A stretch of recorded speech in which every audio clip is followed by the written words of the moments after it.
Thank you all for coming. Ladies and gentlemen, Kim Knox, President of the San Diego League of Women Voters.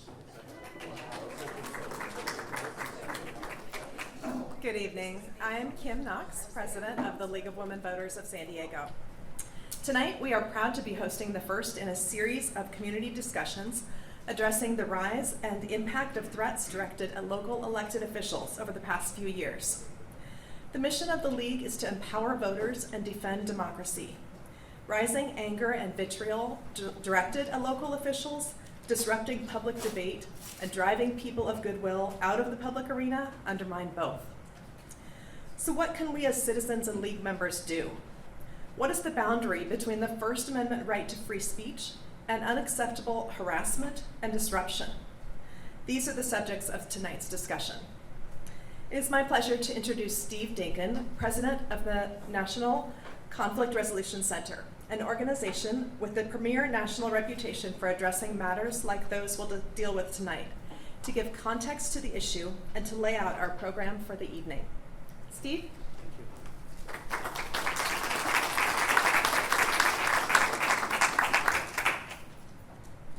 Thank you. When I became president of the NCRC 20 years ago, I never imagined the level of discord and polarization that we'd be seeing in society today. But I know it is very real. As an organization, we are thus dedicated to providing communities and people with the tools and resources to resolve conflict in civil and effective manners, both locally and nationally. The rising animosity in our increasingly politically polarized society is a cause for concern. The resulting rising level in threats and harassment directed at our local public officials is a call for action. According to the National League of Cities, 81% of local public officials say they have experienced harassment, threats, and violence. I think you're seeing a lot of people choosing not to serve in public office anymore, Keisha Lance Bottoms, former mayor of Atlanta, said in a Bridging Divides ADL report. In the face of rising threats directed at office holders and often their families, people reported giving up or never taking public office. Over the past several years, from disrupted public meetings to protests outside of elected officials' homes, San Diego has not been immune to this unfortunate phenomenon. But we haven't had a good local understanding of the frequency, the intensity, and the impact of government that such threats are happening here at home. With funding from the University of San Diego's Strategic Initiative Program, the Kroc Institute for Peace and Justice's Violence, Inequality and Power Lab, along with the USD San Diego Community College District's Institute for Civil Civic Engagement, conducted a survey of over 300 elected office holders across the San Diego County to try to address these very concerns. Well, tonight we'll discuss the findings of this study, and most importantly, ask you to engage in a discussion of what we might do as a community of goodwill to improve the tone, the tenor of our local civic discussions. City Attorney Mara Elliott is with us to discuss the legalities and processes of public meetings. She will be followed by Assistant District Attorney for the County of San Diego, Abigail Dillion, who will speak briefly on the legalities of threats directed towards our local officials. Rachel Locke and Carl Luna will provide a summary of their survey research. Then, having been given all of this background on this issue, we'll turn it over to you. Working with your table discussion leaders and our NCRC facilitators, Lisa Maxwell and Daniel Orth, you'll engage in a robust discussion on how to improve civic dialogue in San Diego, and we'll take about 30 minutes of this discussion and then share out your wisdom. So to start us off this evening, it is my privilege to introduce City Attorney Mara Elliott.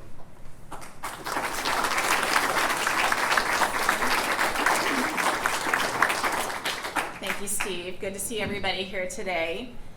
I am troubled by the erosion of civility in our society on many fronts, but especially when it infringes on somebody's ability to participate in their government and to come to meetings and express themselves and be heard on that. I see the effects of incivility through the lens of city government and how it can impede our ability to best serve our constituents. In my view, full participation depends on creating safe spaces for our citizens to interact with city officials and with each other. Elected officials are often on the front lines in these skirmishes. Not all electeds have legal training, so navigating these issues in the public domain can be very challenging and even risky. My goal today is to provide you with an overview of the law and some ideas you can use if you find yourself at a public meeting that's gone south. I'm not your attorney for those who are elected or on board, so please do consult your own. I'll just give you some general guidelines for you to consider. Many local, state, and federal laws have been written to protect the public and its ability to have meetings without disruptive behavior that interferes with the conduct of public business. So at the end of everything, our goal really is to get something done in these meetings. And the laws are really based on that. So here's what the law says. The public has a right to comment at public meetings. I think the League of Women Voters knows that. And the comments must be relevant to the matter that's on the agenda. So you would look at the agenda to see what the topic is, and you have the ability to speak on that topic as long as your comments are geared towards the jurisdiction of the agency that you are speaking to. Those who comment can't do so in a manner that is so disruptive that a public agency cannot accomplish the business it's set out to accomplish. So again, trying to get something done. The definition of disruptive is where things get a little bit ambiguous. If a meeting cannot be conducted due to disturbances, it's okay to terminate a meeting, it's okay to take a break, have people removed from that meeting, or to call the police. It is a misdemeanor. It's in our penal code here in California, section 403, to willfully disturb or break up any lawful assembly or a meeting. And we've seen that happen quite frequently, especially at school board levels. All speakers should be treated the same when they come to speak at a public meeting. They should not be discriminated based on their viewpoint. So if we have someone chairing a meeting and they don't like what that person has to say, they have to treat that person just like they would someone who's saying something they enjoy hearing. And if you are conducting a meeting, you cannot interrupt somebody because you don't like what they're saying. They have a First Amendment right to petition their government and to address their government, even when we don't like what they have to say. What is a disruption? That's where the law is a little bit ambiguous. Disruptions can include threats of harm, obscene or hateful gestures, refusing to leave the lectern, interrupting or irrelevant or repetitious speech. There's actually a case on that, irrelevant or repetitious speech. I'd be very concerned about trying to understand what that means because it'll probably be litigated. So be careful in dealing with that. What is not a disruption? Criticism, threats to sue or recall an official, heckling, harsh questioning, and booing are all allowed. That's why they talk about elected officials having thick skin. It happens, and we have to learn to exercise the art of the poker face and not take it seriously. You're going to get heckled, and the public has a right to do that. The public has a right to express its displeasure with us. So how do we deal with disruptions? Our best advice is to prepare for them. You should have a plan in mind for all possible scenarios. Where you have seen meetings go south is where the plan has not been discussed and the stakeholders are not aware of how we're going to deal with something if it doesn't go in the direction we want it to go in. Minor disruptions can quickly escalate and accelerate if they are not responded to appropriately. We suggest preparing scripts, developing a safety plan, agreeing with your board or with your agency on how you're going to act if something does not work out. All of these are very important. If you don't have a safety plan in place, you have to make quick decisions that have not been vetted or may impact other stakeholders like law enforcement or other agency members. And you may also unintentionally violate the law. Your response should be calibrated to accomplish 3 goals. First, you want to keep people safe, including members of the audience, elected officials, and staff. Second, you want to make sure to respect the First Amendment rights of speakers. You don't want to get sued for cutting off a speaker illegally. And third, you want to ensure that the public's business can be conducted. So we'll break that down very quickly for you. On the script preparation, every meeting should have a parliamentarian. Somebody's got to be in charge of that meeting. Sometimes that is a city clerk if you work at a city, sometimes it's the chair or it's the council president, depending on your type of, the way you run your government. I'll just refer to this person as the chair. And that's the person who monitors the meetings to make sure that people are not stepping over the line. In my experience, most people want to follow the rules, they just need to know what those rules are. And a good chair will give some ground rules at the beginning of a meeting so that everybody knows what the expectations are. The rules have to be uniformly applied. Everyone needs to be treated equally. Can't be showing preferential treatment, again, based on somebody's viewpoint. What we also recommend is that the chair has pre-prepared scripts that address any situation that can happen. If you have to clear a room, if you have to have somebody removed from a room, it's really wise to have that script ready to go. That way, if you have a non-compliance issue, there's no guessing involved. Alternatively, if things do get dicey, a chair can recess a meeting so that there's a cooling off period, and that has been very effective in some of our local governments here in San Diego that have used that. No heat of the moment responses is ever a good idea. So if you can have things ready to go for all scenarios, that's very helpful. And progressive responses. So if somebody is misbehaving according to your rules, you don't want to eject that person immediately. Build up to it. A warning is usually sufficient. Sometimes you want to give a couple of warnings and make sure that that is being documented. A lot of our cities and other agencies now record their meetings, so you have that all on tape. What we also do with our staff at City Hall is we work to make sure that we know what our meeting space is like. So for my attorneys, for instance, they know where law enforcement is standing. They know to make eye contact with an individual if they feel threatened or scared, because a lot can happen in the audience. We work directly with law enforcement so that they know what our cues are, or they know when the chair is feeling threatened and something must happen. So really important to work with law enforcement before anything goes south. Otherwise, they may not understand your expectations. I've also known of public bodies that have had safety plans and ones that did not. When they don't, those are the situations you read about in the newspaper. So bringing in law enforcement, last point I want to make before I hand it on to the next speaker. Law enforcement may help clear a room or restore order under certain conditions. Totally legal to do that. Arrests are made solely at law enforcement's discretion. So you don't have somebody telling law enforcement what to do. They're going to assess the situation and figure out whether a crime's been committed. And again, the close coordination with law enforcement is absolutely key. So that concludes my overview of the law, and I will now pass this on to our next presenter. Thank you.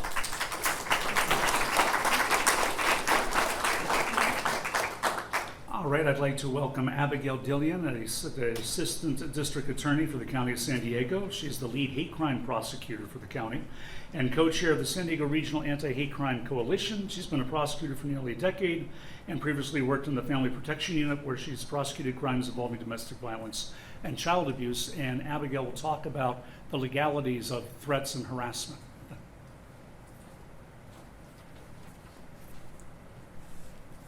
Good evening, and thank you so much for having me at this important event. I know that we have all observed in the last decade or so that public discourse has really taken a turn. We've seen that no longer are debates amongst differing viewpoints strictly about those ideas. Unfortunately, what we've seen, especially in these public spaces, are that oftentimes hateful, harassing speech enters into that political discourse. What we see in the Hate Crimes Division at the San Diego DA's office is that there is a true correlation between the type of rhetoric that the public sees in spaces like the media and political debates in public spaces. That has a trickle-down effect that can then actually lead to the rise in hate crimes that we see in our community. There is that trickle-down effect. And so I think it's so important to have these types of discussions so that we can really focus on what to do. What is the line between First Amendment, freedom of speech and expression, and when it crosses the line into criminal conduct? So first, I want to begin generally speaking about the First Amendment. The First Amendment guarantees us all the right to freedom of speech and freedom of expression. That can include speech that each of us on an individual level may not agree with, may not subscribe to. It can include speech that is offensive, that's harmful, that's bigoted, that is discriminatory. But when that speech then translates into action, into conduct, that's where the line reaches the area of criminal conduct. So let me start by giving you an example. In 2020, some of you may be familiar with a pretty extreme incident that happened in the city of Santee. During that incident, an individual entered a Vons shopping center dressed in a KKK hood. I see some of you nodding, and so I'm sure the memory of that image is seared in many of our minds. And as you can imagine, as this man moved about the grocery store, people were understandably alarmed. That hood is a symbol of hatred, of terrorism. It instills fear. And so, as you can imagine, many people started to call 911 and report to law enforcement this person's presence in the store. Law enforcement responded, but as they reviewed the investigation, they reviewed surveillance footage of the store, they talked to shoppers who witnessed this incident. What they determined ultimately was that no crime had been committed. This man engaged in a hateful form of self-expression by choosing to wear such a vile article of clothing that is representative of so much hate and terror. But nevertheless, as disgusting as that act was, it was not a crime. It's not a crime. That act, as disgusting as it is still protected First Amendment expression. I use that as an example when discussing matters of speech and criminality because I think it really shows you an extreme form of something so hateful and fear-inducing can still be protected under the law. And so where do things change? Where does it meet criminality? Generally speaking, speech or freedom of expression cannot be criminalized because of those First Amendment protections. However, there are a few categories of speech that do cross the line. So generally speaking, I want to start with the notion of what is a criminal threat.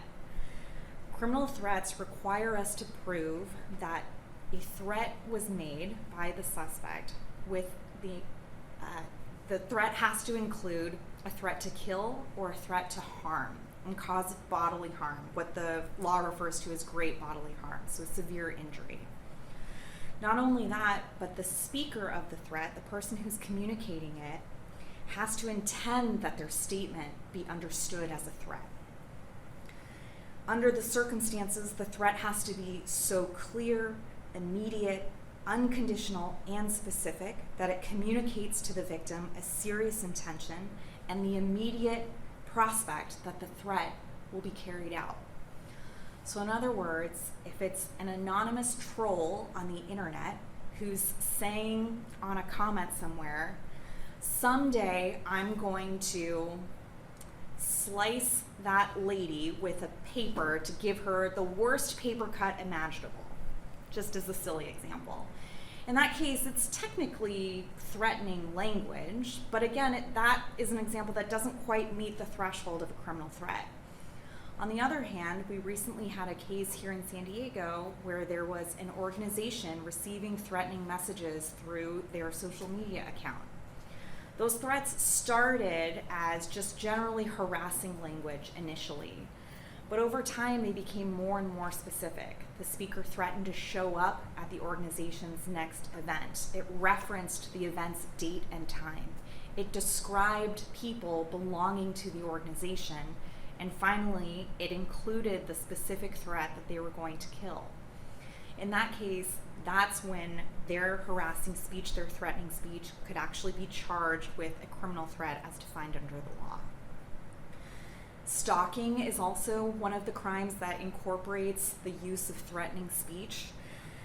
Stalking requires us to prove that the offender willfully and maliciously harassed and repeatedly followed another person, that the speaker made a credible threat with the intent to place the other person in reasonable fear for his or her safety.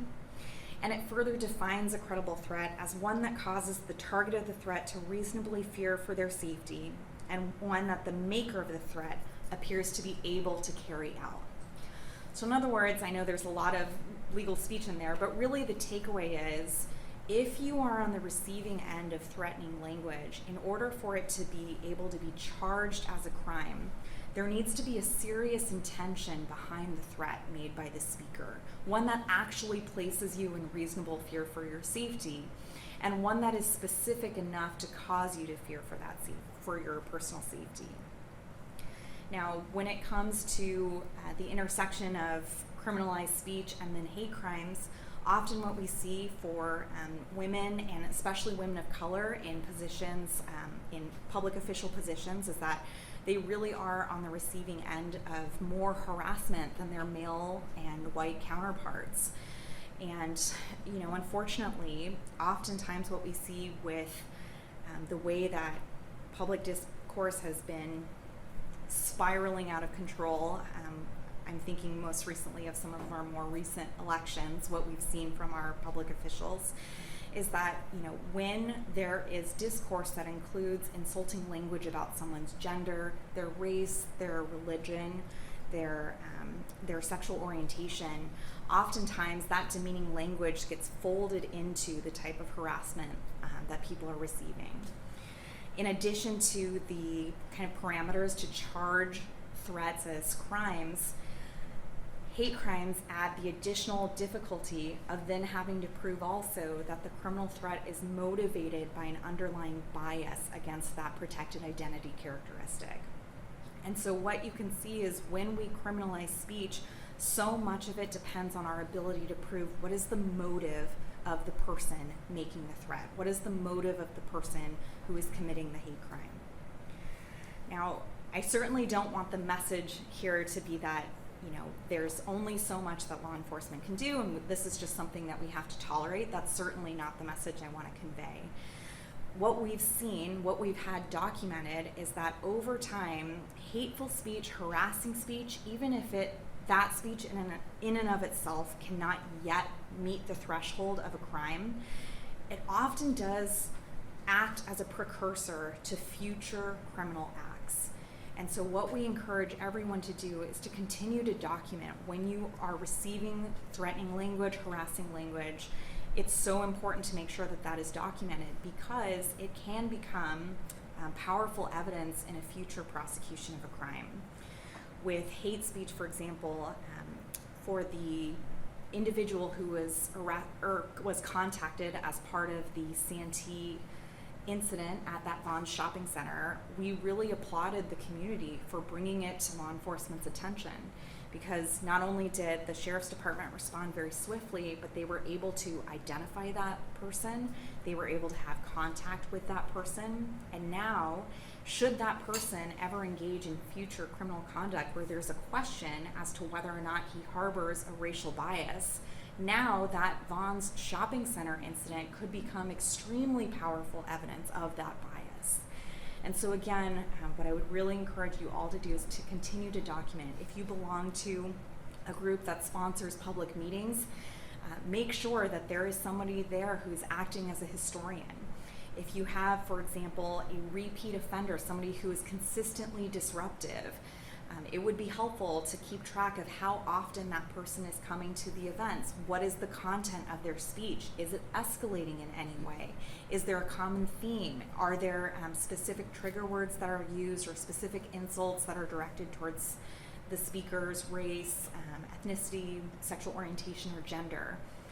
Again, all of that can later become very powerful, especially if their speech later escalates to the point of criminal conduct. So again, that's just a brief overview of the law, and I thank you so much for having me.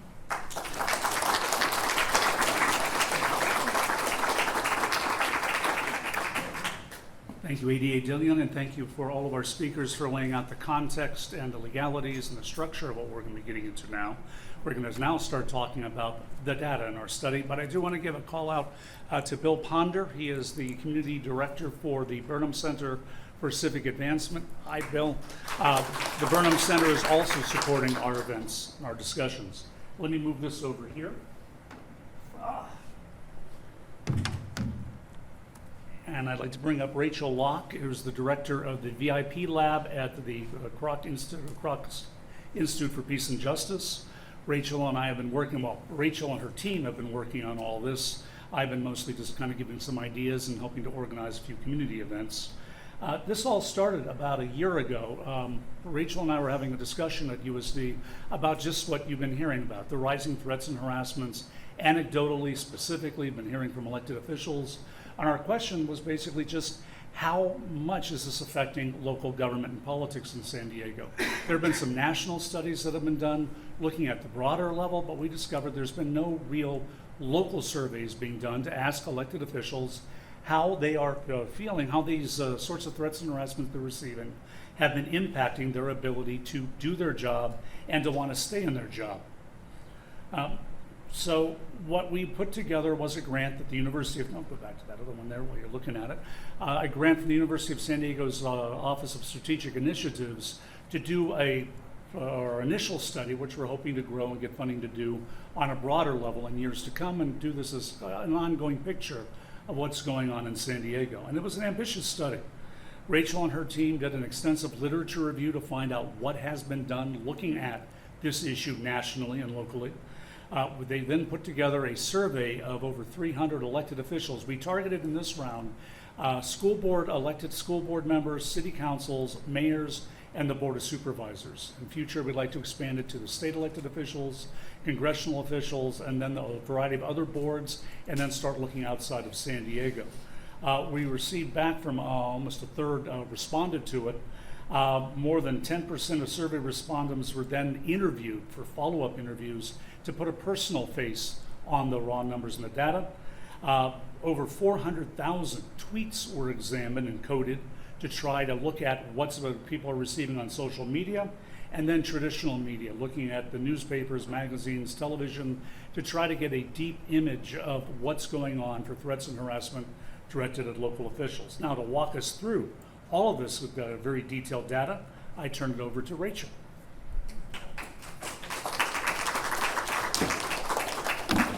Thanks, everyone. So I just want to pause quickly and recognize 3 of my team members who are here, TK, Tori, and Rachel, if you could just raise your hands, who all were down in the weeds doing this data collection, which was a lot of data collection. So I'm going to give you highlights, but this represents a huge amount of organization and filtering of a lot of data.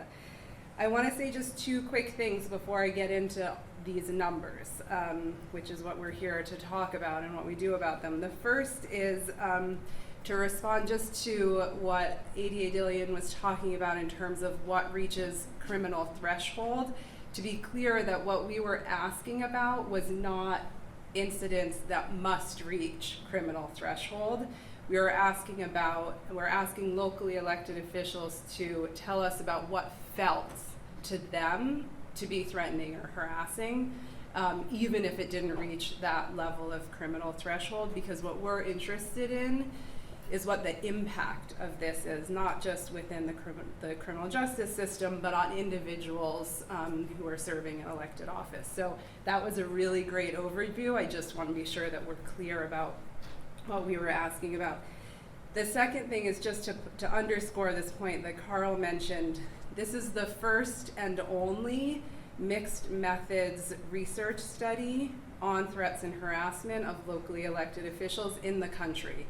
So you all are at the vanguard, unfortunately, of something we wish we were not at the vanguard of. Okay, so what did we find? What we found, and to Carl's point, you can see the scope of when we talk about those that we interviewed or we surveyed or we pulled traditional media from, we're speaking about these categories at the top. So school boards, community college boards, city councils, board of supervisors. That is the scope of elected officials. There are some individuals, obviously, who are left out, judges, etc. That's the categories. 75% from our survey findings, I'm going to go through each of the methods that we utilized. From our survey findings, 75% of all these elected officials reported being threatened and harassed. Of note, it's higher for women than for men. This goes back to what was said earlier. By a significant spread, 82% to 66%.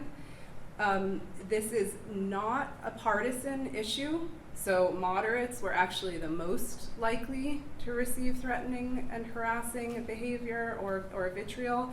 I should say these are individuals who self-define as moderate, conservative, or liberal. And half of all people who have received threats and harassment have considered leaving public service.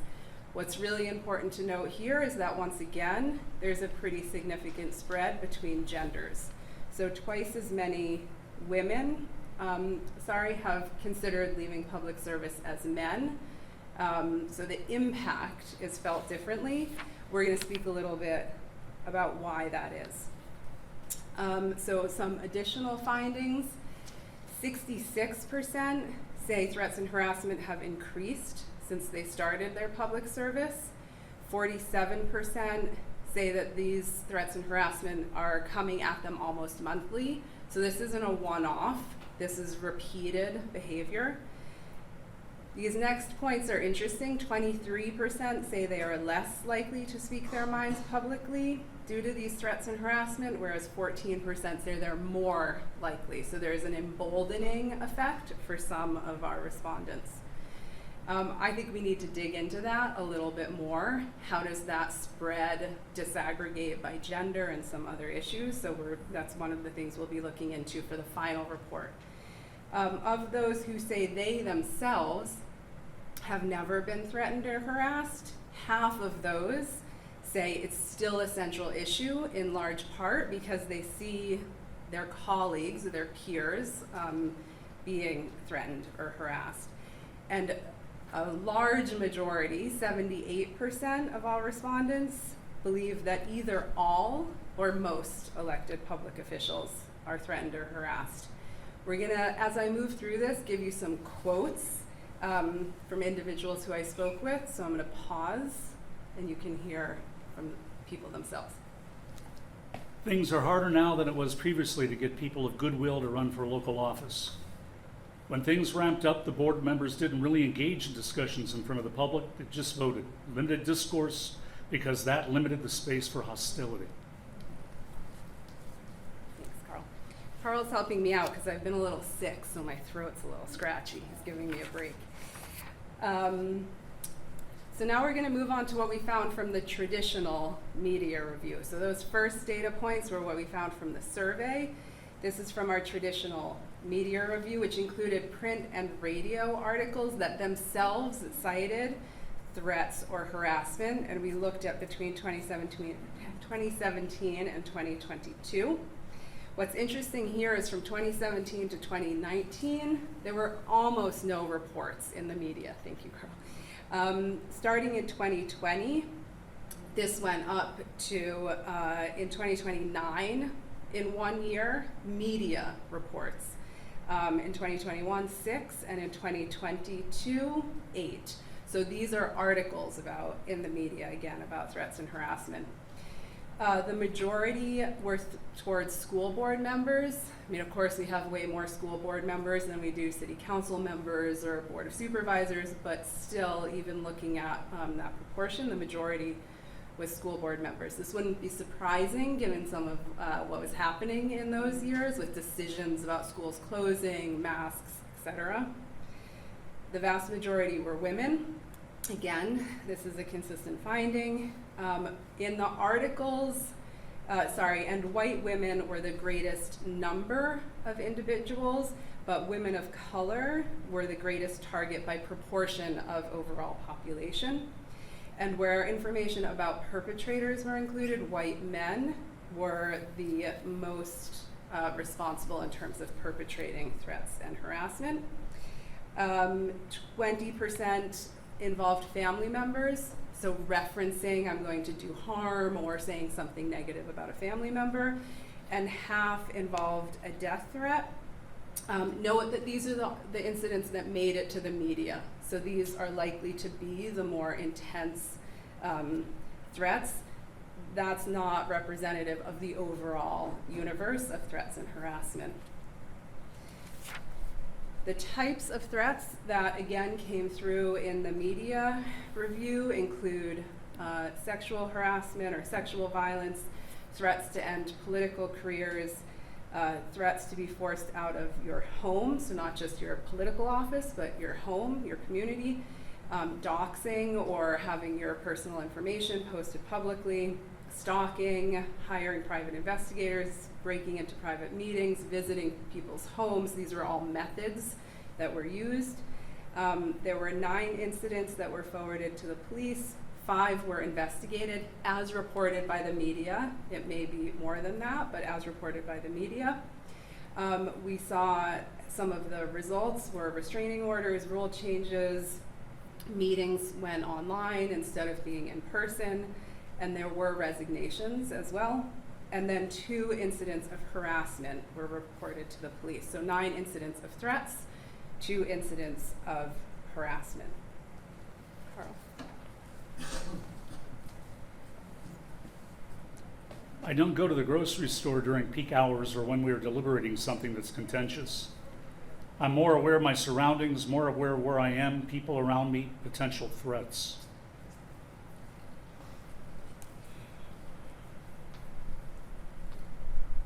So that's not what we want to hear, right? That should be pretty sobering, I think, for all of us. We now move into our social media review. So this required a lot of analysis and disaggregation. Let me say, we started with almost 500,000 tweets. We looked at individual office holders as of January 2022. We went back to 2016. And we, from that, and this was just on Twitter, I should say, not all forms of social media, we pulled 500,000, 460,000 tweets. We then coded for aggression. So again, with our Twitter scrape, we were looking for aggression, not necessarily just threats and harassment, because aggression, often there's a thread, and what starts as aggression leads into other places that are more vitriolic. That brought us down to about 13,000 tweets, which we then went through a combination of computer and human coding. Again, I referenced the amazing team in this room. This is some of what they did. I can tell you it was not fun work, and it affected them pretty deeply, seeing the level of vitriol again. So about 80% of all of what we found were the top 5 receivers, those on the left-hand side. So there are individuals who receive the vast majority of aggressive tweets on social media. That seems to depend both on the size of their office, so the prominence of their position, but also their own behavior. How often do they tweet? How much do they engage with others on Twitter? Those seem to be pretty significant. Also, if there are contentious things that are swirling around them as individuals, that also will result in increased vitriol on Twitter. What's interesting here is that for policymakers from our smaller cities and unincorporated areas, they receive very little threats and harassment over social media. For them, other forms of threats and harassment are much more likely. Again, here, gender matters. So if you look at the whole sample, you have 1.25 tweets per woman, 2.93 per man. But if you take out Nathan Fletcher and Todd Gloria, then this goes way, the tweets per male goes way down to 0.53. So again, they're your top aggressive tweet receivers by a large, large margin. If you take them out, plus taking out those who are tweeting the most often, right? So your very active Twitter users, then you can see for the vast majority of individuals, it's 3 times as many women are receiving as aggressive tweets as are men. So numerically, women are getting more of this than men, and you can see a little bit of the spread in our Board of Supervisors and our City Council on the right. I spoke to a small group of the harassing individuals themselves. It was a difficult conversation, and they seemed to appreciate talking. It was a wasted effort on a couple of the individuals. So what I liked about this quote is that even though things seem really intractable, this individual chose to have direct communication with some of, and this is an elected official, all the interviews were anonymous, so I'm not going to tell you who, but chose to have direct communication, right, with some of those who were directly threatening and harassing, and found that for many, that was very productive. It was a productive conversation to have, and for some, it was a total waste of time. Okay, so the last method that we used to gather data was interviews. Again, we surveyed roughly 10%, we interviewed roughly 10% of our survey respondents. The things to pull out that I think are most useful from the perspective of the interviews were the issues that tended to get people most riled up: COVID, mask, and all issues connected, so masks, vaccine, gun rights, critical race theory, diversity, equity, and inclusion, LGBTQ+ issues, demographic flashpoints, so gender, race, intersectionality came up again and again. Many people who were interviewed spoke about how this seemed to go from both individuals acting alone to being highly organized. So groups of people going from meeting to meeting with the intent to disrupt and to intimidate. And also that, and this was spoken about earlier, what's happening at the national stage or the state level, at the state of California level, is being felt at the local level, right? So conversations that are national are influencing discussions locally. That rhetoric has gone from disagreement to very personalized and a sense of othering, right? And othering can be very dangerous from a dehumanizing perspective. Harassment, it should be said, is not only coming from the public to elected officials, but it's also happening within elected bodies. So many people spoke about harassment and threats and intimidation from their peers on a city council or a school board or another board. Huge impacts in terms of mental health. Some people reinforced security. Some people talked about how this has had damaging effects on their relationships, their marriage. And many people spoke about not thinking of running for office again. This last point I think was really interesting. I did all the interviews, and the number of people who thanked me for speaking to them I thought was really sobering, because many people said, we're not talking about this. This has become normalized. This is affecting me deeply, and there's no room, there's no space to talk about this, so thank you for listening. And that's something that, again, I think we need to think about. Since the pandemic, people have been mobilized into different silos or groups of people, and respectful discourse has been lost in all of this. In the beginning, it was loosely organized. Now it's very organized. This type of interaction is the new normal. Okay, so this is my last slide, and then you guys get to do all the work, which is the best part. But I think I should just pause here for a second. Almost every person who I spoke with said some version of this. So let's think about whether we're okay as a community with this being the new normal. And if we're not, what are we going to do about it? So our big picture findings and takeaways will not surprise you to hear that women are more likely to receive threats and harassment. These are often also more personalized and often more of a sexualized nature. Incidents making the news are a tiny, tiny fraction of the total incidents. There's a big disparity regarding the likelihood of recommending public service to others, which is something we're trying to look into. In one of our data collection methods, most people said they would recommend public service to others. In another, they said they would not. In the one where they said they would recommend public service, where this came from was a deep value in how meaningful public service is, but they caveated, every single person caveated with only to people with thick skin. We were speaking about this earlier. So only if you really, because you're gonna get this, so only if you have thick skin would they recommend public service. It's normalization that I just spoke with. The vast majority of threats and harassment are not reported to official legal offices or even internally to peers or to a superintendent or another official. This is impacting elected officials' mental health and their perspective on public service. And again, as a final point, this is a bipartisan issue. Often people feel like this is only going in one direction. It's not, it's going everywhere. This is equal opportunity threats and harassment. So now we're going to talk about what we do about this.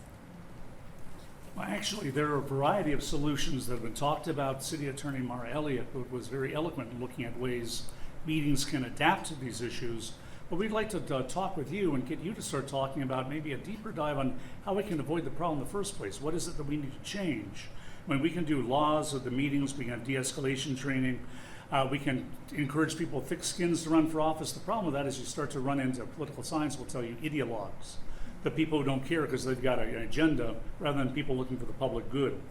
So I'll cover our next steps when we're all done, but what I'd like to do now is to turn this over to our two great facilitators from the National Conflict Resolution Station at the Center, Daniel Orth and Lisa Maxwell, to walk us through how we're going to have you engage in about a good half-hour discussion on what can be done on this issue. So Dan and Lisa, I'm going to turn it over to you.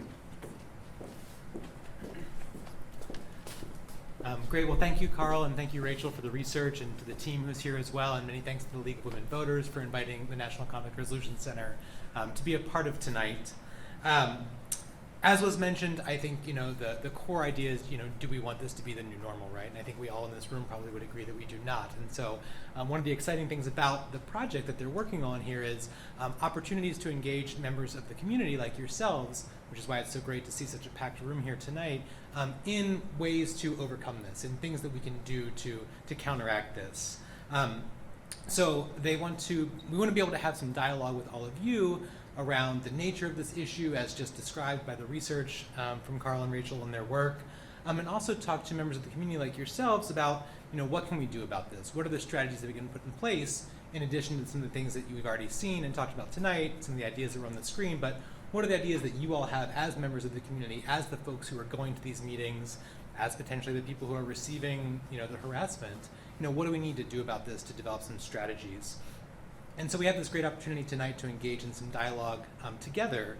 And so I do want to thank our ability to be here in part was made possible by the the Health and Human Services Agency and Live Well San Diego funding who made this possible. What we're going to do now is we have some wonderful volunteers from the League of Women Voters, in addition to my colleague Lisa and our colleague Bob Burke. We're going to be facilitating some conversations at the tables. You might see them taking some notes. That's just because in the interest of this project, we want to be able to capture your feedback. Those notes are confidential, your names are not attached to them, so please feel free to speak freely during the discussions, but we do want to be able to capture the learning and the ideas that you all have in the room tonight, so you will see the facilitators jotting some notes down perhaps. We also want to suggest that tonight's conversation be guided by a code of conduct that we developed at the National Conflict Resolution Center. And we encourage all of you to take this with you, not just tonight, but into future meetings as well. If you didn't pick up a copy on your way in, or if there wasn't one on your table, I'll walk around here in a moment to pass them out for you. But I do want to turn things over to Lisa to talk a little bit about the code and sort of its evolution. So Lisa Maxwell. It won't take too long because I know we're anxious to get to the small group discussions, but this is something we developed to help organizations, groups, communities be able to work more collaboratively when they're in meetings to make sure the voices are heard and respected in the space. So some entities, some governments, officials have created this used this for their own dialogue when they're talking to each other, as well as some of the public. You had to be careful, as was pointed out before, about that as far as the public, but just want to go over it. We will promote an inclusive environment where diverse perspectives are shared and considered. We will listen attentively and ask questions to understand each other's positions. We will show respect for ideas and views presented, even when we disagree. We will explain our positions by fairly presenting the reasons for them, and we will avoid personal attacks or other tactics that distract attention from the salient issues. So we're going to ask all of you to follow this code of conduct as we have the dialogue in just a few minutes. So we'll be kind of moving around. We want to make sure that everyone is at a table that can dialogue. So we might ask some people to move to different tables so that they can have more of a dialogue at each table. So can you point out the facilitators? Actually, if our facilitators could just raise their hand, please. So Lisa, 1, 2, 3, Jane, and our colleague Bob there.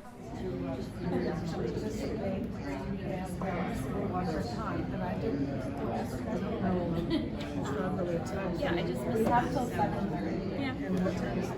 My name is Burnham, and I'm actually the Vice President of the Board of Education for the Louisiana District. And most recent Texas Panhandle. So the diverse conversations with the I'm really upset. This vitriol did that much damage to somebody I really care about. Hi everybody, I'm Bob Burke. I'm here tonight as being part of NCRC, but I'm also very interested personally in this topic. I was a school principal for a lot of years.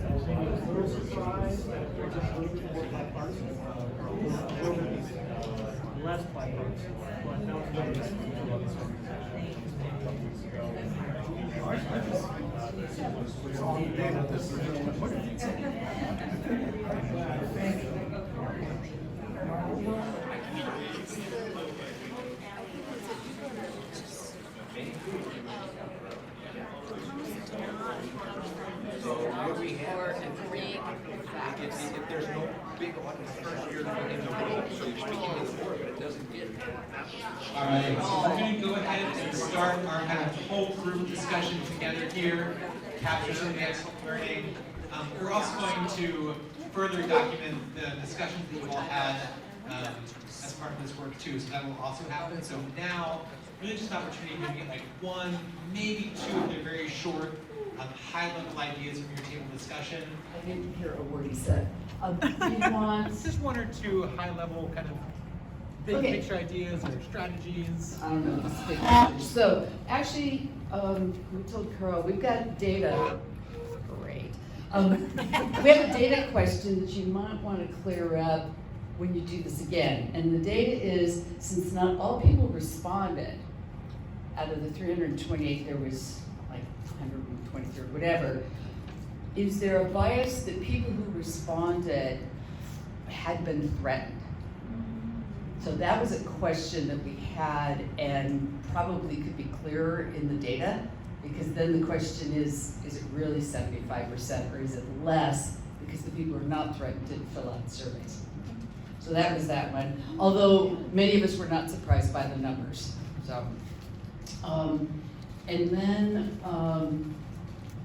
we were talking about topics that previously were not controversial now seem to have organized opposition. So that organized opposition came through. Comments in some of the harassment does not come from a place of knowledge or agreed upon data or facts.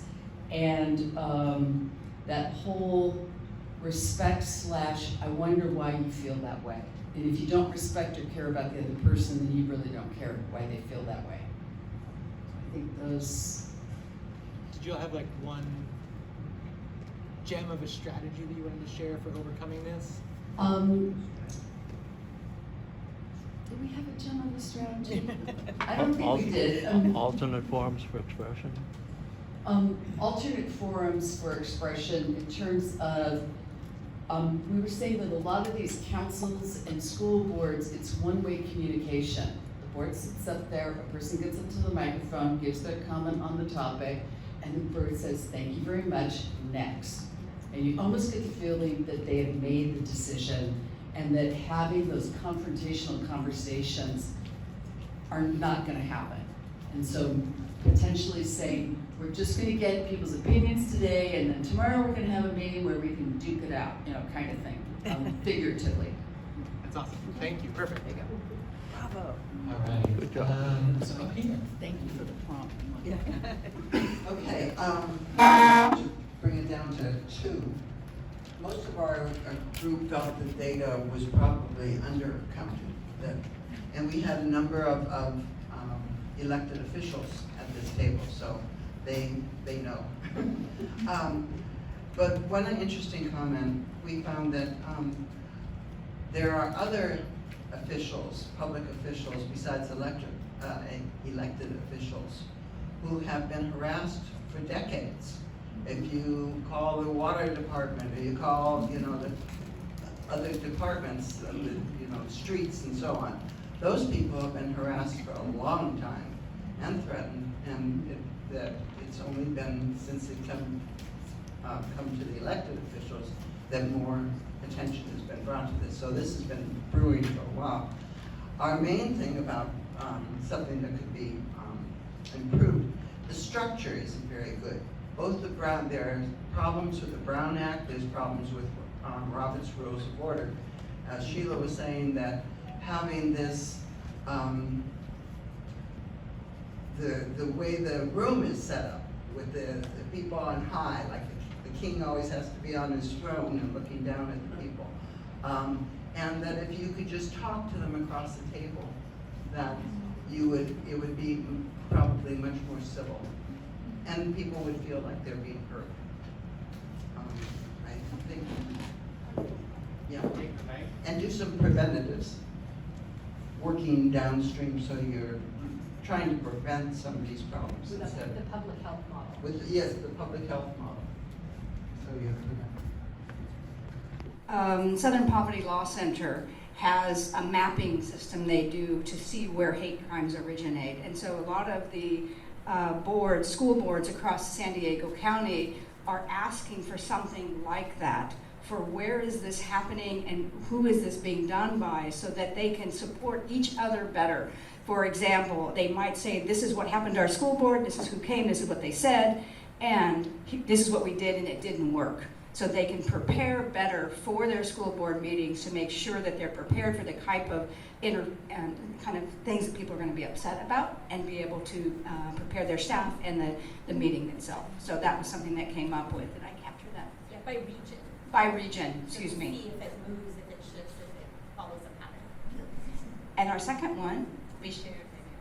Okay, thank you. Just reiterating what a couple other groups have mentioned about genuine engagement and finding a way to make people feel like they're being heard.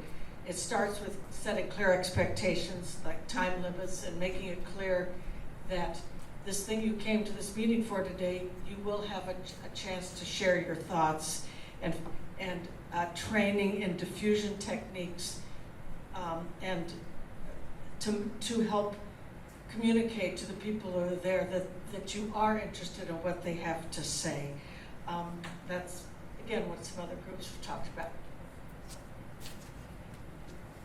All right, thank you so much. Dana. Great, thank you. We had a wonderful group, some really good insights. In regards to the data, First of all, it was nothing shocking, especially for the minorities here at our table, around the Black folks, because it's something they've experienced for pretty much their whole life, so nothing shocking there. And also, we were wondering in the survey that was done, if it was broken out by race and ethnicity, and whether you looked at the percentages there in regards to the survey results. And also, I think it was brought up about government workers themselves and being harassed, and because those folks are just as important as our elected officials, they run our government. So that, in regards to the data, we were wondering if that was for future work, we could look at those folks also, and along with breaking it out through race and ethnicity. And also, one of the other things we talked about was, how do you develop a thick skin? And, is there training you can do for that? Or how does that, how to go about doing that?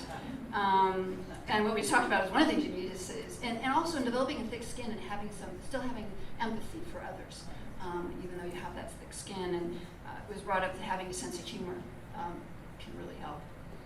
As far as solutions, a lot of things that were talked about was documenting, which things that the lawyers had talked about.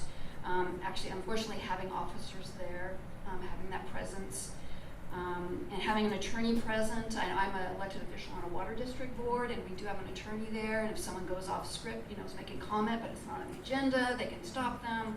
So that, fortunately, we can have an attorney there. And then one of the last thing we talked about is starting each meeting perhaps with a code of conduct from right here that we had, an example, which might be effective for some, maybe not for others, but that kind of sums it up. And thanks to the group again, it was wonderful. That's great, thank you. So we'll add thick skin training development to our curriculum that we have at NCRC. Okay, I'll try to be quick. One of the themes that our group touched upon that others didn't mention was the role of media. And one of the things that we ended up at the very end discussing was that because meetings are televised and are videotaped, that may promote this kind of theatrical behavior. So we were actually wondering if maybe meetings shouldn't be televised or videotaped as much as they are currently. We disagreed. There were two of us who had been elected school board members, and there was an opinion of kind of, let's do more engagement with those who are aggressive.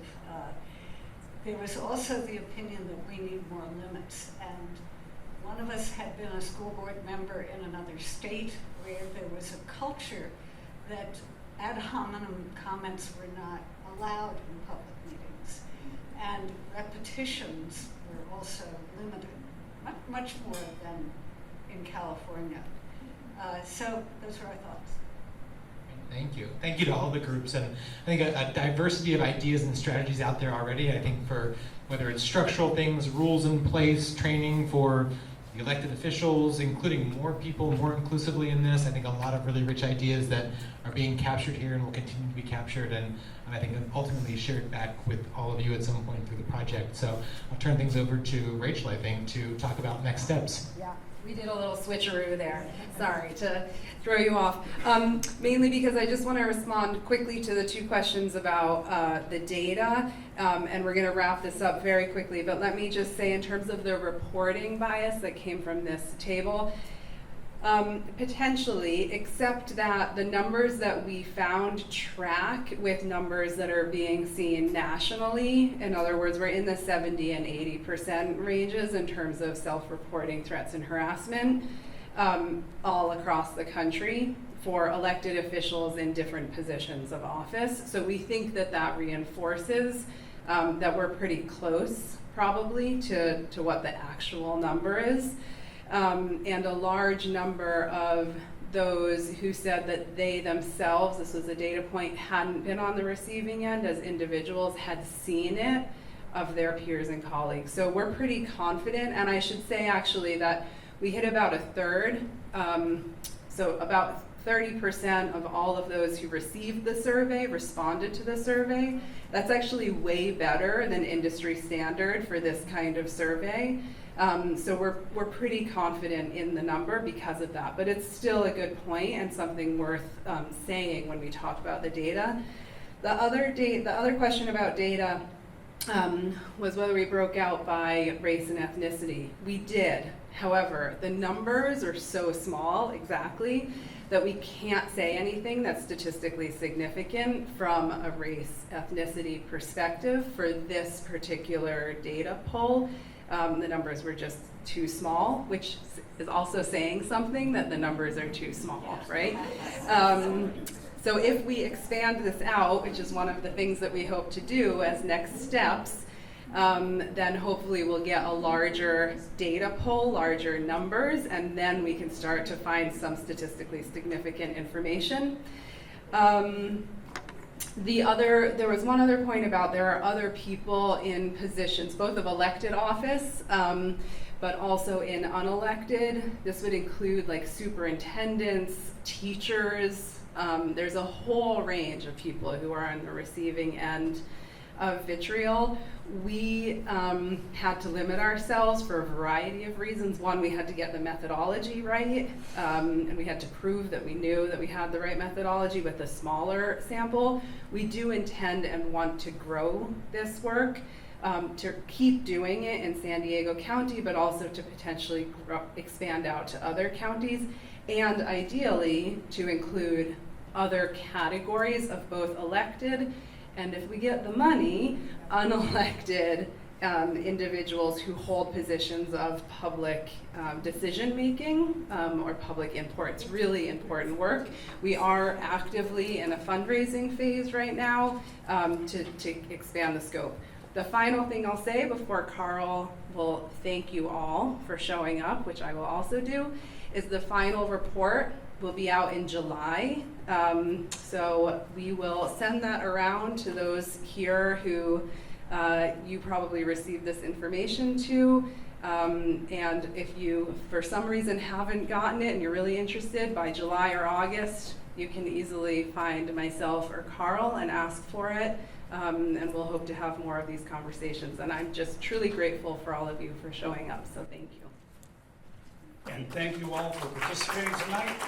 Jane said we got to get out of here, so we got to get out of here. One last thing, the people who are the recorders at each table, if you could either type up your notes and give them to Jane, or to be sure that we capture those, because we want to include the generic ideas you had in our final report. Thank you all, tip your servers, and have a good evening.